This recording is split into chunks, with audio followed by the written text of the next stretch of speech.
Magandang araw kami mechanics. Dito tayo ngayon sa Pajero. Kakabit ng dalawang belts, timing belt saka balancer belt. And papalit tayo ng mga belts dito kami mechanics. Lumambot na yung mga belts dahil sa mga leaking sa langis. Sa maya-maya kami mechanics, tune up natin to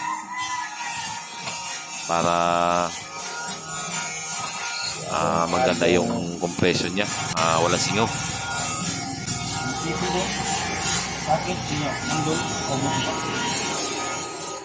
Ayan, naghihigpit na lang mga mechanics na mga bolts. Naganabit yung kanina yung pagbit ng dalawang belts. Ito naghihigpit na lang kasi maya-maya nito mag-tune up na naman sa clearance ng bula. Sugda nagkuha, no? Ayan, dapat kami mechanics pag may leaking dun sa makina, kailangan talagang tanggalin yung mga leaking kasi katulad nito, dahil sa maraming leaking, lumambot yung mga belt, naputol yung isa, putol yung belt ng balancer belt. Kung imo na japot dan mo na og na siya. Kaya dalawa na ang pinalitan namin, saka timing belt na para may isa na. Mapuno na sa gawa ito. Lahat ng mga oil seal dito kami mechanics binalitan namin. Oil seal na lahat ng posibleng may leaking.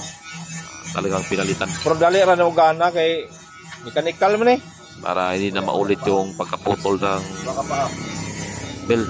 Buti na lang yung ano na lang yung turbo yung balancer belt ang naputol. Kung naputol yung timing belt, malaking damage kami mechanics. Kasi magkasira-sira talaga yung rocker arm dito. Kung hindi rocker arm, pati na piston sisirain dito pag malala yung ano nito, pag lalo pag mabilis yung tukbo, talagang malaki damage. Yung timing belt ang naputol. Buti na lang yung ano lang naputol niya, yung balancer belt. Pero ang epekto ng mechanics, mabibrate yung makina, medyo maingay. Medyo wala siya talagang lakas. Pag naputol yung ganong belt, mabibrate siya.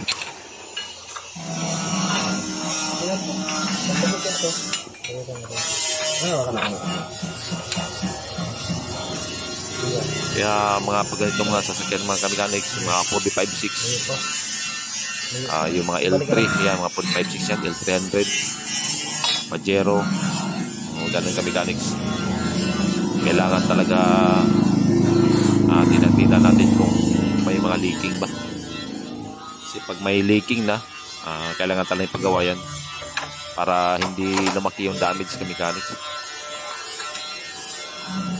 Malaking gastos yung mechanics pag naputulan.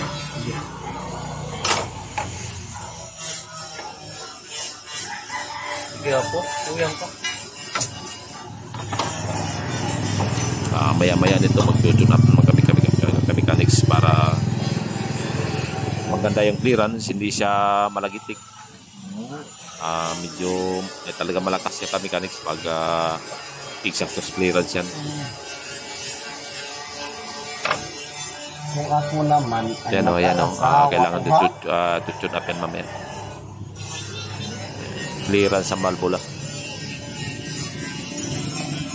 Thank you very much mechanics sa palagi niyong panonood sa video natin. Sana may natutunan kayo dito sa mga video ko, katulad nito yung mga leak. Kayo pag may mga sasakyan kayo mechanics, kailangan talagang ipagawa niyo pag may mga leaking. Importante talaga mechanics yung mga leak, matanggal yung mga leak para hindi malaking gastos mechanics. gumastos ka man ngayon pagpawala sa leaking, pero maliit lang kaysa doon talaga sa pag naputol yung mga belts na yan. Talaga malaki ang gastos niyan.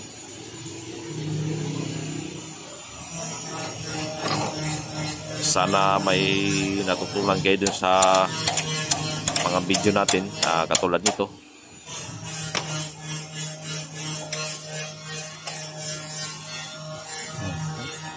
Thank you Mechanics. Thank you very much sa panonood. Tingin eh. Dako, ngako.